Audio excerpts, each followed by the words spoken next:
Have you ever heard of a rooster that spoke with a human voice? A rooster that exposed a wealthy chief's darkest secrets in front of the entire village? This is not just a tale, it's a warning of what happens when the cries of the oppressed reach the heavens and justice descends in the most unexpected form. Stay with me, because what happened in the village of Obiama will shake your soul. In a small, dusty village in the heart of Nigeria called Obiama lived a man named Chief Barakuma.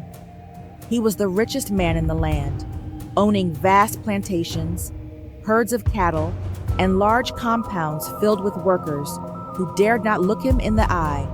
But this wealth didn't come with kindness. Chief Barakuma was as cruel as he was rich. He had no pity for the poor. Whenever widows or orphans came begging for maize or cassava, he would shout, "Go and work! This village is not a place for beggars." He bragged, "I made this wealth with my own sweat. God help me, yes, but it was my strength and brains that built it." One hot afternoon, while inspecting his cassava fields with two of his servants, he saw something that made him stop dead in his tracks. By a tiny mud hut under a mango tree, a giant red rooster stood proudly, pecking the dust. Its feathers shone like fire in the sun. Its comb stood tall. It looked nothing like an ordinary chicken. The chief's eyes widened. "Catch it," he ordered. "It is mine now." Servants obeyed without question.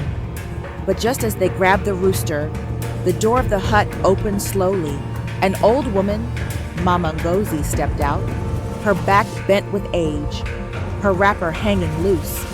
She cried out with weak hands stretched, "Please, that's my rooster, don't take it. I raised it since it was a chick." Chief Barakuma laughed coldly. "Old woman, I want it. You are too poor to own such a fine rooster. You can't stop me." She pleaded again, "You may be rich, but taking what's not yours is still a sin. God is watching." But Barakuma's heart was made of stone. Angry at her persistence, he pushed her hard. She fell backward, hitting her head on a rock. Her weak body crumbled to the ground, blood trickling from her forehead. The servants froze, but Chief Barakuma simply waved his hand. "Take her body to the forest. Let people think she died alone."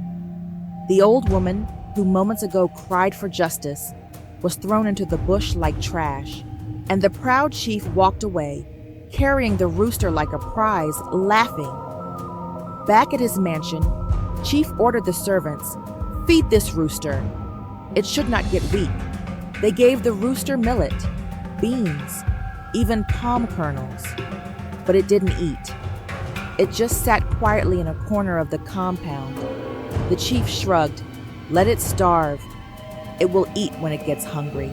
He had a big cage made and locked the rooster inside. But the next morning, before the village mosque's muezzin could give the adhan, a strange thing happened. The rooster, still in the cage, began to give the call to prayer, loud and clear, as if a muezzin was inside the bird. "Great God! The time has come." Chief Barakuma jumped from his sleep. "What is this noise?" He rushed to the window and saw the rooster standing proud, head raised, calling the villagers to prayer. Furious, he shouted, "Take it away! Far from here. Lock it tight so it never disturbs me again." But that was only the beginning. A few days later, a strange traveler came to Obiama, an old Fulani man with a white turban and a wooden staff. He sat under the baobab tree near the market square, teaching about justice, kindness, and fear of God. Villagers gathered around him in silence. His words were deep and powerful.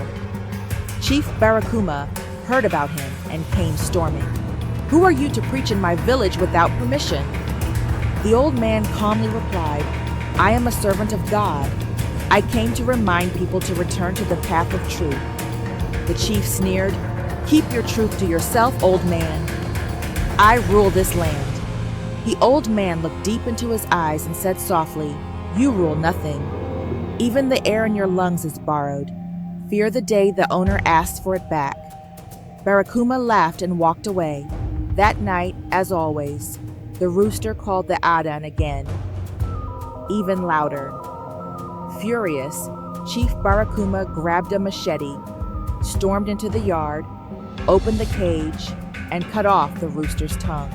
Blood flowed. The rooster's eyes welled with tears, yet it didn't scream. It just looked at him. "Throw it away," the chief commanded. They dumped the bleeding rooster near the riverbanks, where no one went. But God was not silent.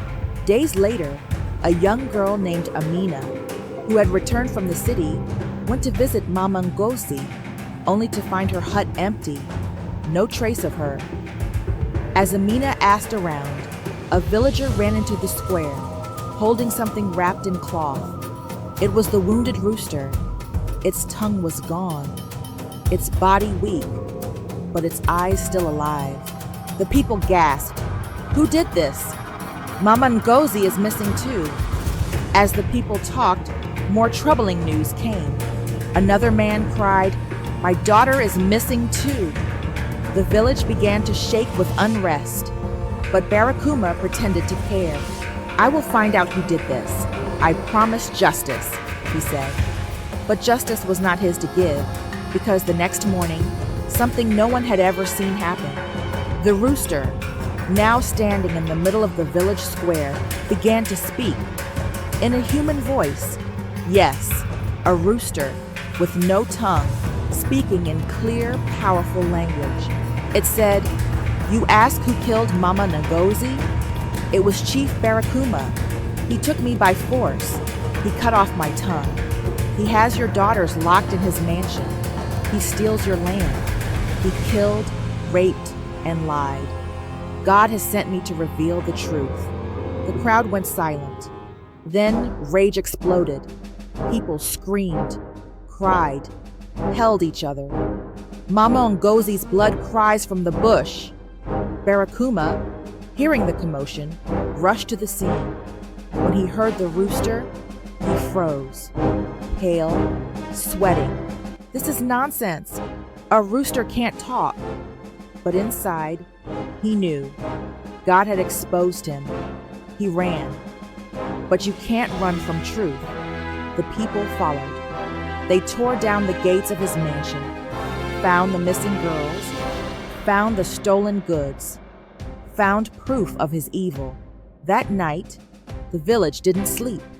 They prayed, they cried, and they gave the rooster a place of honor.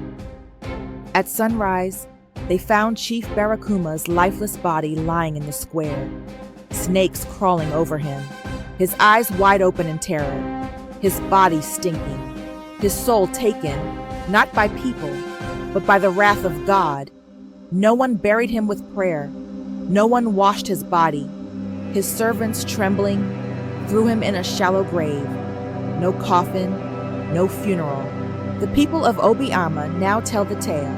Do not think your power will save you.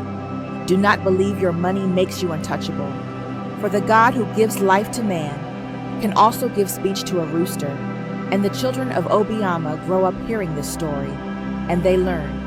Every act of oppression will be answered, not by man, but by the Almighty.